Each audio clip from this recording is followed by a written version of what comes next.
This with your host, Kimberly Escobar. I'm so excited for today's show. Today we'll be talking about Indigenous Peoples Day, the history, the importance, and the impact it has in our community. Today we have a special guest, Luna Hernandez. She works with MCM in the Indigenous Healing Center program. But before we start with our show today, Luna is going to give the land and people's acknowledgement. So Luna, welcome. Hi, everyone. Thank you for having me today. So we want to respectfully acknowledge that we are located on the unceded ancestral lands of the Coast Miwok people of what is known today for now as Marin. We honor with gratitude the land itself, all of its ancestors, past, present, and future, and we respect the enduring relationship that exists between today's Coast Miwok people and their traditional territories. Thank you. Thank you so much for that. We're really excited to learn about this day and Indigenous people in general, kind of, the impact and the importance they have. But before we do and get started with the show more in depth, Kimberly is going to start us off with sharing her quote of the week. The quote I chose was, "Today we celebrate the people who first called this land home. We remember the struggles and the tragedies they endured. We honor their place in the contributions to the shared story of America." And that is my quote. Why did you choose this quote? I'm not sure. I don't know much about Indigenous Day, but I'm happy to learn more about it today. Awesome. I think your quote kind of connects with what Luna started us with, and it's just really honoring that the people who were here first. As we all know, there's a whole history behind America, and those are, for a lot of people, they're our ancestors, our roots, where our roots come from. So taking some time to thank those, thank the land, and also remembering that during the people who were living in these lands, they went through very sad and very hard times back then. And for us to be where we are, it's always good to be grateful. Yeah. With that, do you want to say something about the quote? I think to add on to it would be that it's also important, while it's important to know the history of, what was done and what continues to be done, because Indigenous people and a lot of people continue to resist and continue to experience the effects of settler colonialism. So I think it's also important to highlight the resistance, that Indigenous peoples have always resisted, and that this project, that some people know as colonialism, is not over. And, all of us here are like you said, here because of the struggle of our ancestors. And we continue to be here. We continue to resist. We continue to reconnect and reclaim our roots. Yeah. Awesome. So Kimberly's going to start off with the first question, and it's a very frequently asked question, is, as you all know, Indigenous Peoples Day was originally Columbus Day. And Kimberly's going to talk to us about how that started or why it became a holiday. Go ahead. So Columbus Day honors the landing of Christopher Columbus on October 12th, 1492. In 1937, President Franklin D. Roosevelt proclaimed Columbus Day a national holiday, largely as a result of intense lobbying by the Knights of Columbus, and Columbus Day is now celebrated on the second Monday of October. That is it. Yeah, so that's kind of how. So for maybe you guys can relate this, but for me, when I was growing up in school, that's kind of the story that I was put. Yeah, same. That he traveled here. And he got us. Great explorer. Yeah, great explorer got us the land. The first person to touch U.S. soil. Yeah, and that's where everything bloomed for America. That is the story that I got on my personal experience growing up. That's the only thing I grew up knowing. Do you think they changed the way they teach it now?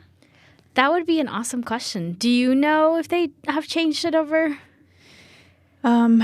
So last year, and this is in Sonoma County, so it's the county next door. There was a sister of mine that reached out and said, "Hey, there's some teachers in Sonoma County and some of the public schools that are teaching." They had this lesson where they were telling the kids, I think they were in elementary school, and they were saying, okay, some of y'all are going to dress up as pilgrims, and some of y'all are going to dress up pilgrims, and some of y'all are going to dress up as natives, and y'all are going to pretend to like conquest and da-da-da-da. So this was, last year. And so this ongoing, really false narrative, because also fact check, Columbus never set foot on what is known as the United States. He only went to, the Caribbean. And so, yeah, this, in fourth grade, which is like a big movement too right now with disrupting the mission lesson plans in fourth grade. I remember I built a mission, and I remember I had to go visit a mission, and I have pictures at the mission. And then it's like, come to find out in college, in my critical race and ethnic studies classes, it's like missions were literally like concentration camps where they were killing Indigenous women, killing Indigenous children. And it was like, I did not know that. What the heck? Like, why would I build something like that? And it's like literally they like would kill them inside. Yep. Rape, kill, everything. And literally a lot of these missions have a lot of Indigenous peoples buried like right on the bottom. And so for me, hearing that was like, what the heck? Like, no, I'm with you. In high school, I took an AP U.S. History. And big thank you to Mr. Robbins, who was very, he tried his best to give two perspectives. And I all grew up knowing kind of like what you mentioned, where we did a lot of things. I actually remember the fourth grade that you mentioned, the lesson. I remember doing something similar to that. Yeah. And some would act as enslaved people, and then there's the Europeans, and then the natives. Yeah. And growing up, I thought that was just like, oh, that's how we got here, right? Yeah. Or that's how America got here. But in this AP class that I took, I learned about how really behind it all, the people who were here first in these beautiful lands, they were tortured. They were trying to change them to be something else. And there's the boarding schools that young kids were sent to, and indigenous kids were sent to these boarding schools, and they would promote it as turning the savage into a good. And you could see in these images that we were given how in one image, like, they were wearing their traditional clothing, they had their traditional, hairstyles and stuff, and in the after, you could see them like with much more formal, and it was so sad to hear that for me, and it was like an eye-opening. So this was in high school for me. I don't know if good that you brought up that question. I don't know if they changed how they teach things. I hope they give the other perspective or the other truth of what really went on, because it's really important for us to know the history. And yeah, do you want to explain or answer the other question that we have, which is why did they change? So originally this day was known as Columbus Day, but then a lot of Indigenous people really don't take it as a celebration day, because this was a time when their culture, their values and beliefs were being taken away. And so the movement to change, to honor more of the Indigenous people and their culture started. And so Kimberly is going to share with us a little bit more about why that movement started. And yeah. So and it changed to Indigenous Peoples Day in 1992 to protest the historical conquest of North America by Europeans and to call attention to all the losses suffered by the Native American peoples and their cultures through disease, warfare, massacres, and forced assimilation. Sorry. Although the name has changed, a lot of states still celebrate Columbus Day. Yeah. Do you want to continue? The second. Okay, sorry. The second question is, isn't Columbus Day important to Italian American heritage? Columbus Day is important for the Italian Americans' heritage due to Christopher Columbus was Italian, and his first day has been special reassurance for Italian Americans, also because Columbus set sailed with 90 men in August 1492 on 3 ships, the Santa Maria, the Nina, and the Pinta. Italian immigrants were the first to celebrate the holiday annually in the U.S. cities where they had settled in large numbers, in part of celebration of their heritage, since Columbus is considered Italian. Yeah. So, do you want to add something? I'm like, fact check. From what I've learned is that there's no actual record if he's even Italian, because I don't even think Italy was a thing at that time. And they say that he might be from this one place that eventually was taken when Italy was a country, that eventually was taken by Italy. Mm-hmm. But there's actually he could have been from Spain. They don't actually know where he's from. They don't know. And the other thing is, scholars that have gone into the archives and looked at, so the homie left a journal behind where he wrote stuff.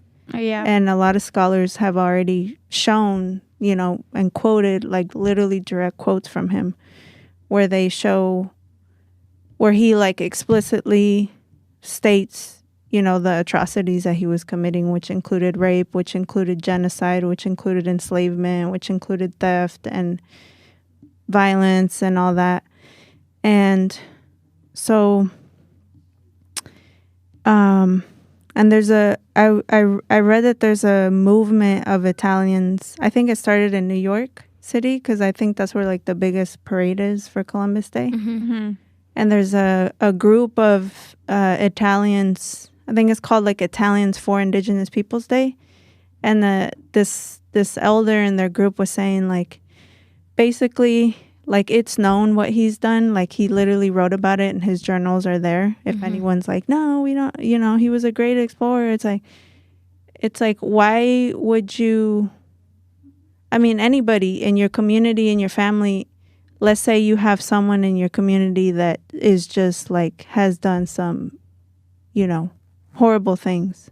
Why would you want to put that person as a representative of your people? Mm-hmm. You know what I mean? Yeah.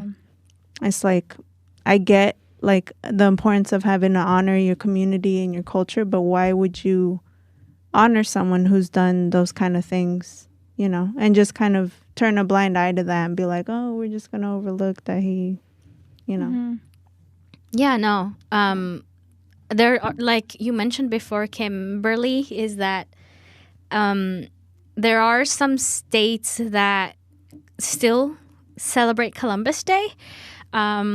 According to the History Channel, states that officially observe Indigenous Peoples Day in 2021 is Virginia, Maine, New Mexico, Vermont, Alaska, Hawaii, Oregon, Iowa, Louisiana, Michigan, Minnesota, North Carolina, Wisconsin, South Dakota celebrates Native Americans Day, and Hawaii observes Discovers Day. Washington, D.C. replaced Columbus Day with Indigenous Peoples Day in 2019. And that's very recent. It's not like far, far back. And the city of Boston did the same. And it's for those who are listening, you might say that, but I think Columbus was a founding and a good explorer because he got us to be here. And we want to respect every belief that you guys have. We're just sharing. In no means do we mean to offend anyone. However, for us, it's really important to share the truth because, like Luna mentioned, a lot of people color code, even schools color code the history of America. If you read our textbooks, there's like just the surface of everything that really happened in our history. There's so many things. And one of the things why I bring this up is because one day when I was doing Thanksgiving, we did a Thanksgiving show, and we, in Tay Radio, we talked about how Indigenous people don't celebrate Thanksgiving Day as we're going to give thanks for the specific reason why it started. Because for them, it wasn't something to celebrate. And when I was doing my research, Canada, I don't remember if it was the president of Canada or he was a government leader, and he apologized in name of Canada to the people of the Indigenous community. And he cried in that video, and he mentioned how that he knows the truth of how their land became to be too. So it's not just America; it's other parts, even in Latin America. Like I come from an Indigenous background, and a lot of my culture has been taken away because of the colonialism that happened. And so for us, as someone who has Indigenous roots, I want to honor and really make sure that the other side of the picture is seen, not because of hatred or anything, rather more to really just be raw and show the truth. And it's really important because like I said, to the viewers, you might not think it's important, but reality is a lot of the Indigenous communities are faced with a lot of challenges even today. They're struggling with their land. They're struggling in different aspects because they're not recognized anymore. They're not taken accountable, like they're not considered part sometimes. And I've gotten to travel in so many different places where I look at the land that they were given and I'm like, whoa, because their land was filled with, mountains and animals. And when everything became bigger, they were left with certain lands, and if you go to those lands, it's not like where I went. I pictured something completely different, and I realized that they were in lands where it's really hard to grow crops. It's very dry, and that was the land that they were given to. And that's when I realized, oh no, that's not okay, because this was their land. We came in a very our history might not be perfect, but it's always important to acknowledge where we are and how we got here. And that's what I think. You guys want to add anything? I think I was listening to a podcast with Dr. Nick Estes, who is a really awesome Native scholar and Native leader. And he was talking about the difference between like the perception of time from like a colonial Western way, which is very linear, like the past is the past, the present is the present, and the future is the future. And how from an indigenous perspective is like looking at time as like everything being connected, of like oftentimes, which we get in the history books, we get in, Western public schooling, it's like we get this very linear tale of history of like, oh, the Indians were in the past, and I've come across people today that, are still shocked that there's Native people. Like, oh, I thought that they were all killed. Yeah. And it's like, so the invisibility is all about of like that this colonialism is still ongoing. Like, and also it's, like my uncle David Escobar says, it's a small interruption in like a very big cosmic timeline. We talk that oftentimes this thing of like Columbus and colonialism is talked about like it's this like huge thing that was inevitable and it just like destroyed everything.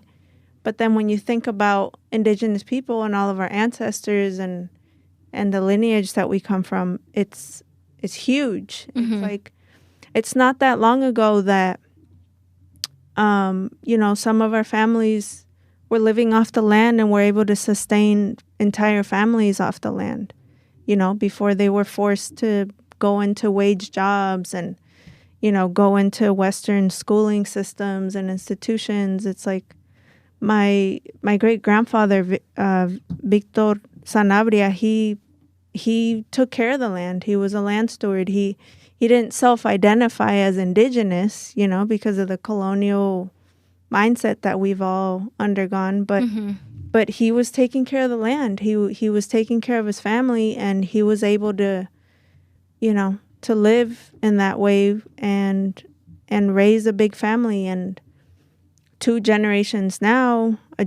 now, it's like my family, like many of our families, are economic refugees or refugees of war, because colonialism is ongoing and it continues to go into, our different, where our families are from, and continues to destroy like our life ways.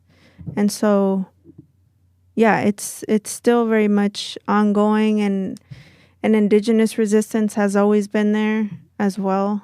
And yeah, a lot has been lost, and but also a lot continues to be, and even us being here right now is like a manifestation of just that resistance of like, to kill the Indian, save the man. It's like we were supposed to be annihilated completely, and we're still here. That was what they used as a phrase. Yeah, so I think that is really important and powerful.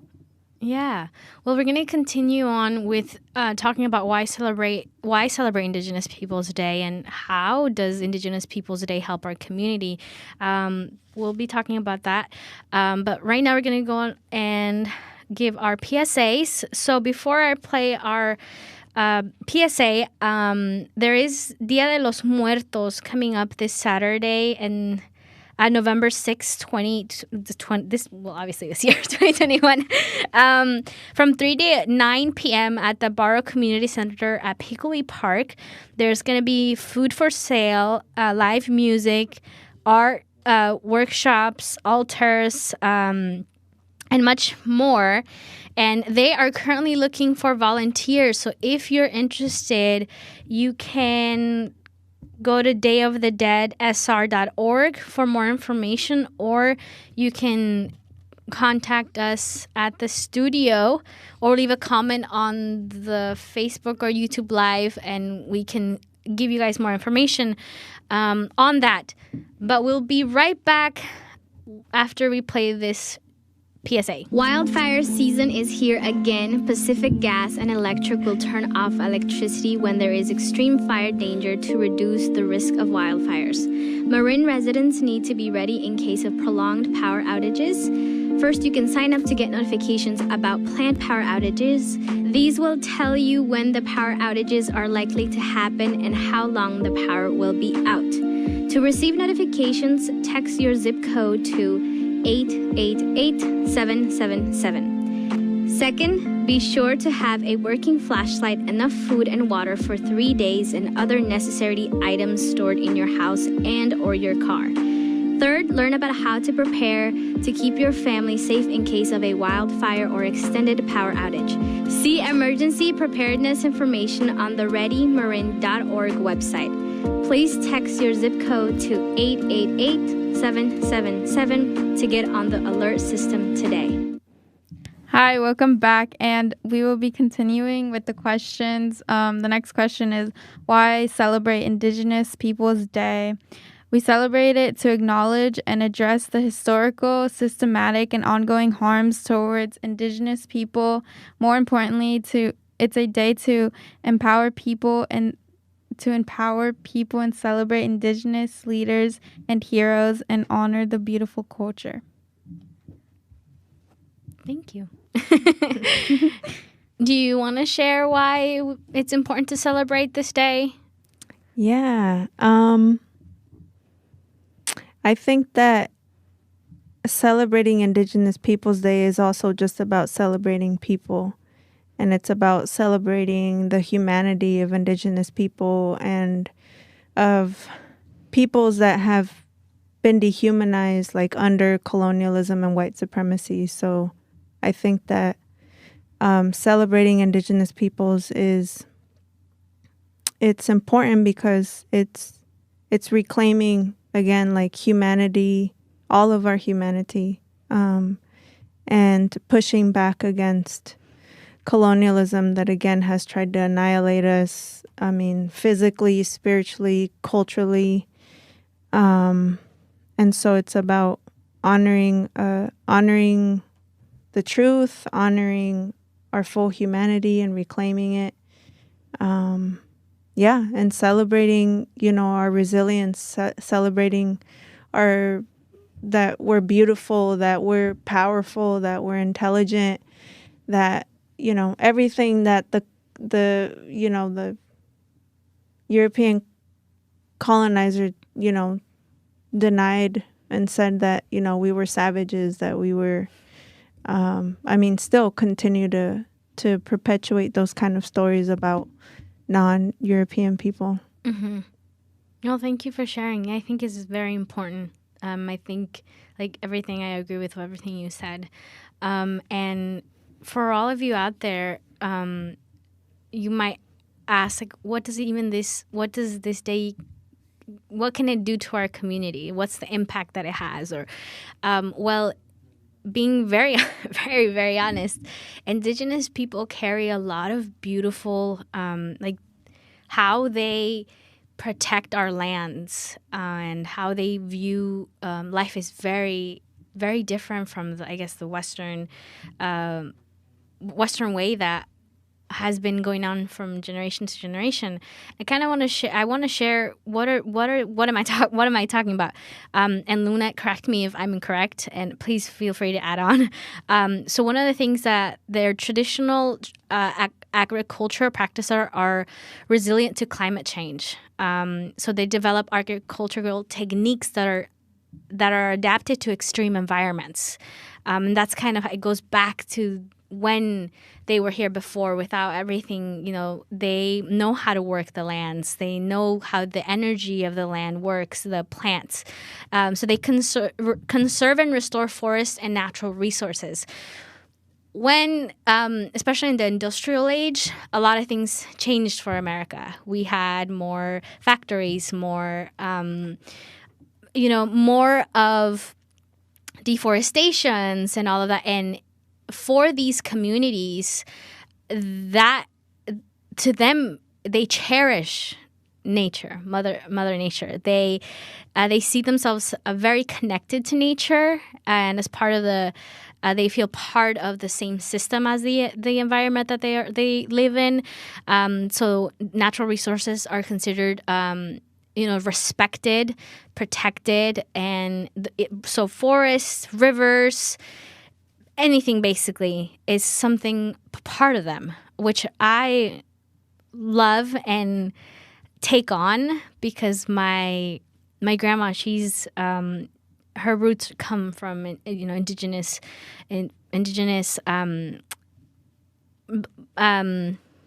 we're indigenous people, so I really take on that, and I see her and I see the impact she has in my life. Like, for her, I'm grateful for everything. That if I eat something, she says thank you to the plant. She says thank you for giving me this. And I think that's just beautiful, absolutely beautiful, how she has such an amazing connection with nature that I aspire to have. And food and diversified diets. So currently today, the diet or the food that we take on, Kimberly, we talked about this. The nutritious foods that we have over the years has changed. But for these communities, they rely a lot on their own crops, right? Especially today, we have sugar, rice, potatoes. It's like 50% of the daily calories that we consume today. However, with Native communities and indigenous communities, they rely more on what's around them. So some of them is, for example, quinoa. So there's different types of, their nutrition comes in a very different way, which is very interesting to me. And yeah, indigenous people's foods are also resilient to climate change. So it kind of relies to or connects with what I was saying earlier. Today, a lot of the foods that we're eating, it's processed, it's made in a factory, and all of that. But their food, what they have brought in generation to generation, is that food is very important. And they, for example, for me, like I said, I'm going from my experience. Back home, we grew everything we ate. Like most of the things we had to eat, it was, made, like it was grown by my family. For example, tortillas back home, it wasn't in a package. It was I remember growing up as a little girl in the fields, my grandma would, put the seeds, and we would water them and watch them grow. And when it was time, they used every inch of the plant. Nothing was used to waste. Like the leaves of the corn was used to make tamalitos, and that was something we ate. And everything was used, and there was a way to continue that growth. Like every year you would have to use the seed, like you would get new seeds with the crops that you cropped. And I think that's absolutely amazing, and that is part of the culture and something that a lot of people don't know how to do today. It's like grocery, like you go to the store and you get it, or it's packaged and you get it. So there, so that's that. And then, let me see. So their lifestyle, so a lot of people have this idea that, you mentioned it too earlier, that Native Americans, for example, here are gone, that they it's rare that you see one, but really they're in our communities, and their culture might be a lot different from ours, but they do play and have a big important role in our society. Again, a lot of the resistance that indigenous people have is with the land, of protecting the land. And unfortunately today, we don't see that often. We don't conserve or think about the consequences that have of deforestation, of not saving water, and, not really thinking ahead. And indigenous people, for them, we cherish that. We cherish the land. And for us, and for us, especially my family, like we do our best. We protect the resources we have, because we know that it's a gift. And so that's a huge impact that they have in our community is, that's the list that I got. Do you have anything to add? I'm thinking about, she's a Africana scholar, amazing abuelita, Dr. Marima Annie, who wrote this incredible book called Yudugu. She talks about how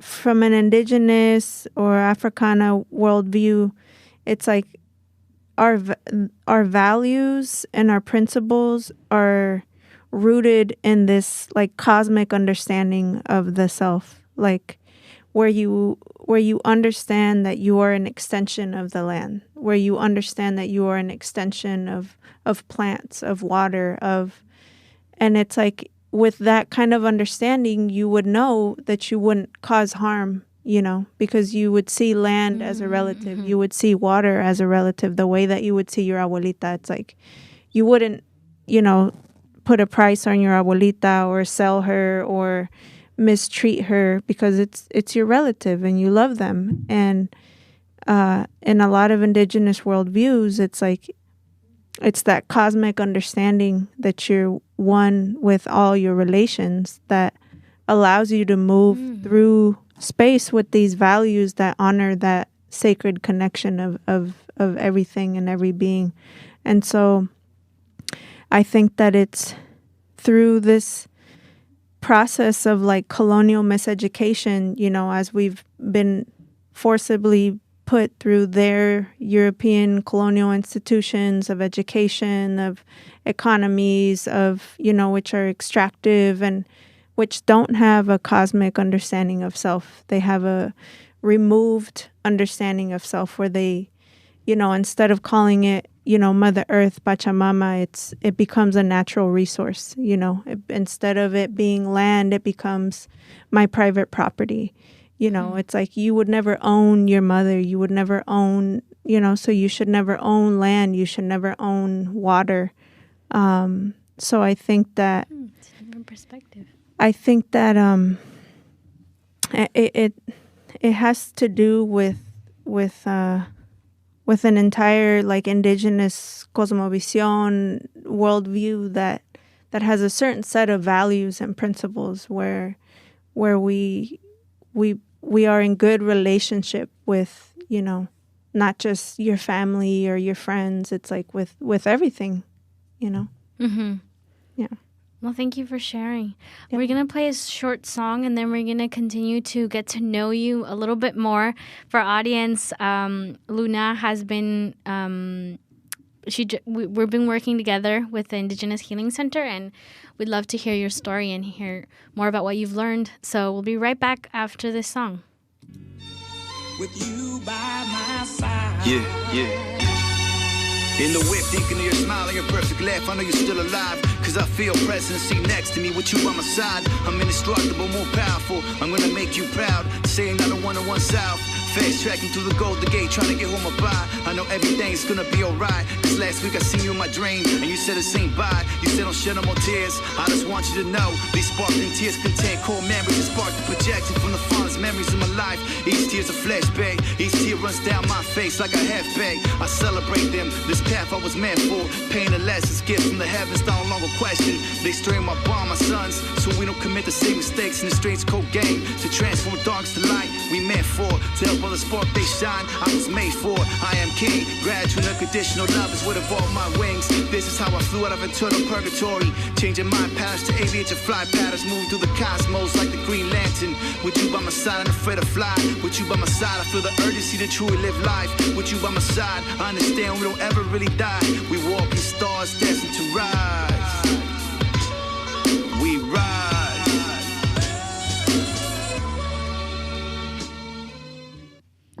Welcome back. I hope you all enjoyed the song. And for our second part, we'll be going in depth with Luna. And before we ask her the questions we have, introduce yourself, a little bit about you and what, what you do. Yeah. So my name is Luna again. I am the program coordinator for the Indigenous Healing Center, which is a new pilot program under the Multicultural Center of Marin. And I have the honor of being able to work with Santi, who's amazing. And yeah, we're helping get off the ground this vision of establishing an Indigenous Healing Center that provides traditional healing practices and teachings to our community here in the county of Marin. And it has a couple of different aspects to it, from like education to training to actual, like, you know, being able to see traditional healers, and yeah, just reclaiming our raíces, our connection to our Mother Earth, to our ancestors, and to our indigenous values and principles that our families have carried, you know, since time immemorial. And even though, you know, we've been impacted by this interruption that's called colonialism, it's like we still have these practices, you know. Some we know them as like remedios, or like if your abuelita or your mom knows, like, oh, you know, if your tummy hurts, take this planta. Or, you know, we still have these things, even though, you know, they might not have like fancy words like, oh, these are indigenous, you know, plant medicine. It's like, you know, we call them remedios, or, you know, para el susto, or you know. Have you had that? Has your mom ever, like, if something happens to you and she says, like, she makes you something, a tea or something, or no? No. Well, well, maybe you guys. I mean, I can definitely share that I grew up with that. My especially my grandparents, that if something was wrong, for example, if someone passed away and you were sad, like, there was something that they would make. And or if you're you know, if you got injured, like if I fell or I got cut, like there's something that they use. And to me, I grew up just personally in my family, we don't really take, for example, I'm not, if you take it, it's you.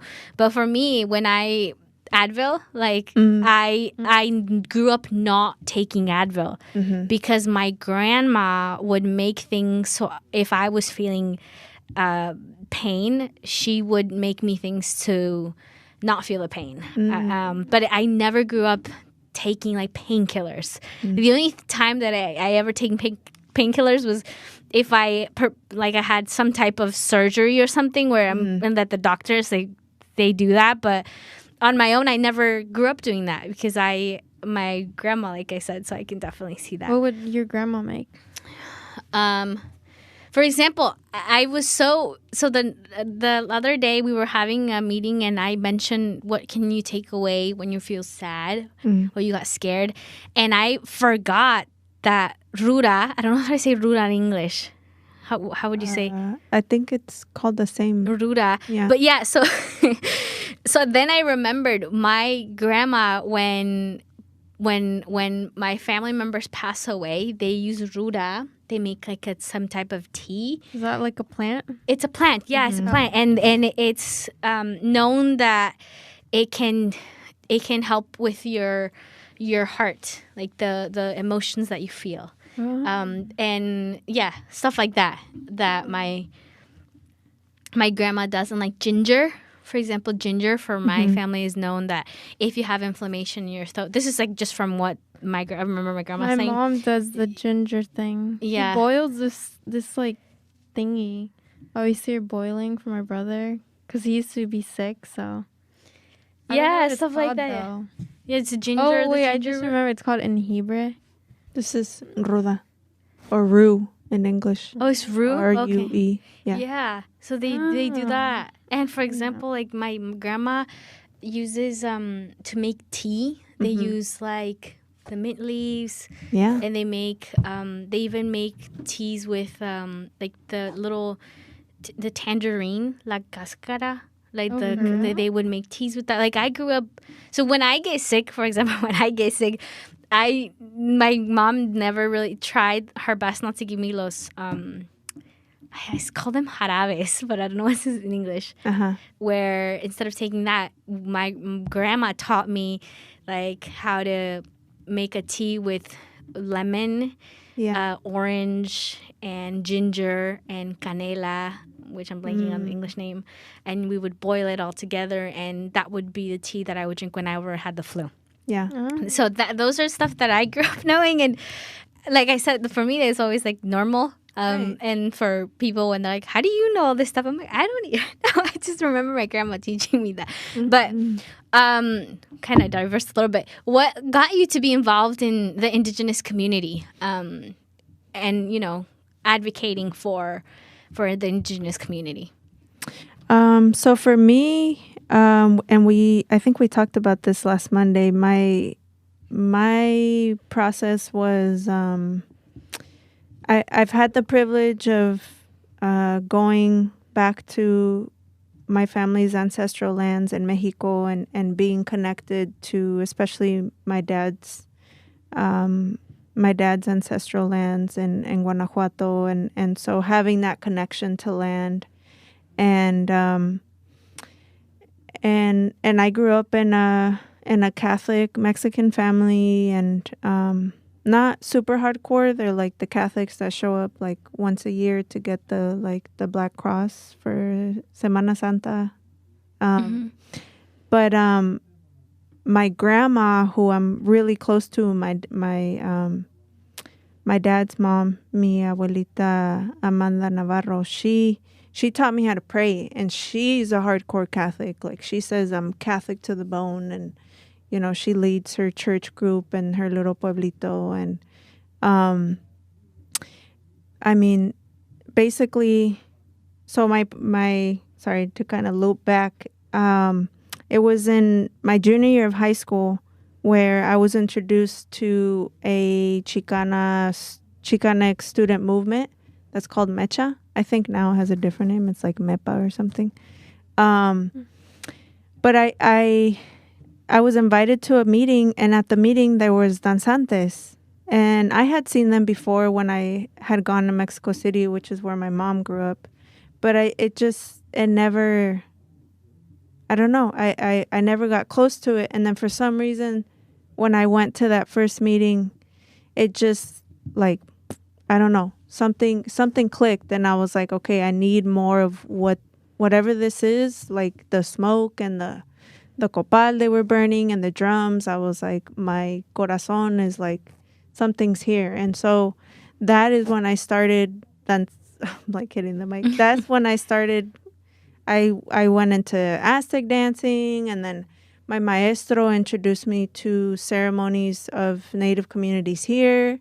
And so I started getting even more immersed into like the Indigenous worldview and Indigenous values, and just undergoing this like process of like undoing the colonial miseducation that I've been receiving with being in schooling for so long.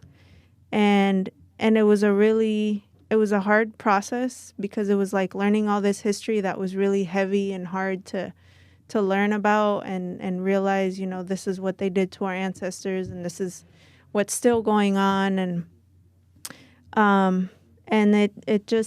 it was kind of like a coming home feeling of like, wow, I finally feel like I'm, you know, my true self, and I finally feel like grounded in something, like, and that for me is like what brought me to like the Indigenous worldview, and realizing, you know, my abuelita, even though she, you know, she follows Catholicism, and it's like one of my elders in ceremony, he says, you know, there's many ways to pray, and like, and I don't, you know, I'm not like, abuelita, you can't follow Catholicism, you know, that's what they impose on us. It's like, no, like, she's praying, and the power of prayer is real, you know, and it's and even though we do all these things, and again, we might not say, oh, this is Indigenous medicine, and the essence is still there. And yeah.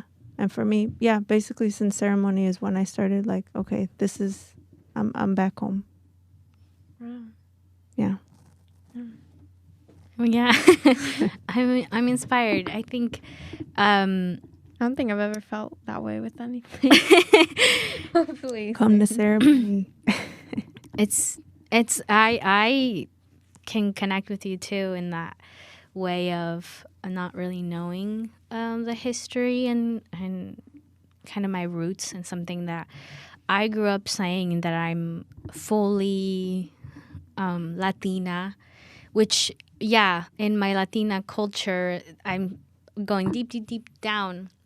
We have that indigenous roots with my family, which is like in my house, we still speak our language. Yes. And back home, my grandma still, she wears her traditional clothing, and I grew up definitely seeing different perspectives, because when you're in America, there's like so many different cultures, and I've said this before on the show. I'm not saying one culture is bad and one culture is not. Absolutely not. You have the freedom to live and choose what you want to, and that's the beauty of life. I think that we have that choice, and but I've gotten to connect back, and you're like, whoa, and you have this different perspective, and I think is very important. But yeah, I really enjoyed what you were saying, because me, when I was growing up, I never had anything like that. Like, my mom doesn't talk about her like background like that or anything, so it's like nice hearing that. But I'm not sure if my mom's Indigenous. it's good to find out, and even if your roots don't connect there, it's good to know where you come from, where your roots, because it says a lot about who you are as well, like how you see things at times. Like for me, I've never really understood certain things. Yeah. And then when knowing, I'm like, oh, so that's like, for example, with the teas that I was mentioning, like I just did them because I did them, and then because I came here when I was 6. It just like became a habit. Yeah, it just became normal, and then realizing like, oh no, there's really Like a deeper meaning with plants. Like for me, that wasn't something that I really got to see until now. Do you want to ask this next question? What work do you do now in the community? So right now, like I said earlier, I'm the coordinator for the Indigenous Healing Center. And so what do you do like with them, like with your students? Oh, the like circle, like what do you guys talk about? Yeah. So right now it's basically getting the vision of an Indigenous Healing Center off the ground. So what we recently started to do was we started a women's healing circle Monday evenings. Today we launched our Rushnakil class, which is an Indigenous Promotores training program, where people get to learn from our incredible director, Don Pascual, who's an incredible Mayan spiritual leader. And we're going to have a conference at the end of October to bring together people that work with plant medicine, indigenous medicine, alternative holistic medicine. And basically it right now is like, whatever we can think of, it's like we have the opportunity to build it. And we've been talking about wanting to do work specifically centering the youth. Mm-hmm. So we're excited to see. Can anyone join? Oh, definitely. Yeah. Of course. Yeah. Yeah. One thing I did want to say is, I'm like looking at the time. I'm like, oh my God, it's already almost 4. Identity politics, especially in this place, because there's so many different cultures and perspectives and stuff. I think is a really controversial thing of like, well, who's Indigenous and who gets to be this and who gets to play, and it's like, for me, I got to a point where I was like, not so focused on the people that are like trying to gatekeep of like, well, you can't be this, or you got to be this. And it's like, for me, it's like about just whatever feels good, you know, in your corazón, and just walking in a respectful way, and and being in spaces where you're not going to get that, you know, that kind of judgment of like, oh, well, you're not one of us, or, you know, you're this or that. It's like being able to reclaim, you know, what feels good to you, and learning about your mom. She might not name it like, oh, we're this, you know, we're from this tribe, but, you know, still reconnecting with your elders and just sitting with them, with your mom, and just asking her about her story and what was it like growing up, or, you know, it's all of that. I think is a way of like honoring our ancestors, and honoring our the people that we come from. Yeah. Well, we're running out of time. Well, what is there anything you want to add, advice for those who have Indigenous background, and or as well as, like you said, wanting to learn more about their roots? Yeah. I would say one of the things I'm like that's really like important to me right now. I'm so blessed. I have both of my abuelitas, and I have my grandpa, and I sit with my elders, and just, you know, I talk to them, and I just ask them, like, what was it like growing up for you, you know? And my abuelita would tell me, you know, that she was like riding horses, and she would eat plantas, you know, that they would find. And so I think, you know, asking our parents, you know, what's your story? Tell me about, you know, I think that's one important way of, and a good place to start, of, because we're so like, you know, busy with like, oh, I got to do homework and I got to learn what they want me to learn. But it's like at home we have so much, there's so many stories to learn. And I think starting there is a really, really good place. I love that, especially if you, for young leaders out there wanting to make a change in things that might not seem right or to our communities, knowing where your roots come from and really acknowledging that, like I said, not fitting in a box, because you know there's like I'm this, I'm that, but really discovering who you are in your own way, and there's no right or wrong way. I think there's never really a wrong or right way in all of this. And again, I love how you said with respect. That to me has a huge meaning, because just because I feel this way doesn't mean I have to hate on you or give you bad energy. And just like, yes, honoring who you are, honoring where you come from in a very respectful way. And if people see you in a different way, hey, it's okay. That's their own mind. Don't control what you can't control, and control what you can control, which is you. And do you want to say anything before we end? I don't really have anything to say, but I didn't really know much about Indigenous Day, but it was really nice hearing all these things, and I learned a lot from it. That's awesome. I'm glad you're on the show. Yeah. Thank you, Luna, for being on here. I, as well, learning a lot. And that's the point of the shows that we have here, is to learn, to get different perspectives. And I always say this, question the things that happen in your life, the perspectives that you have. There's no right or wrong answer. And again, you are valued, you are loved, you're one of a kind, and you're here for a reason. And if you ever need someone to talk to, or you're going through a situation, as always, reach out to us. We'll be able to connect you with resources. And again, if you have or need someone to talk to, we're here.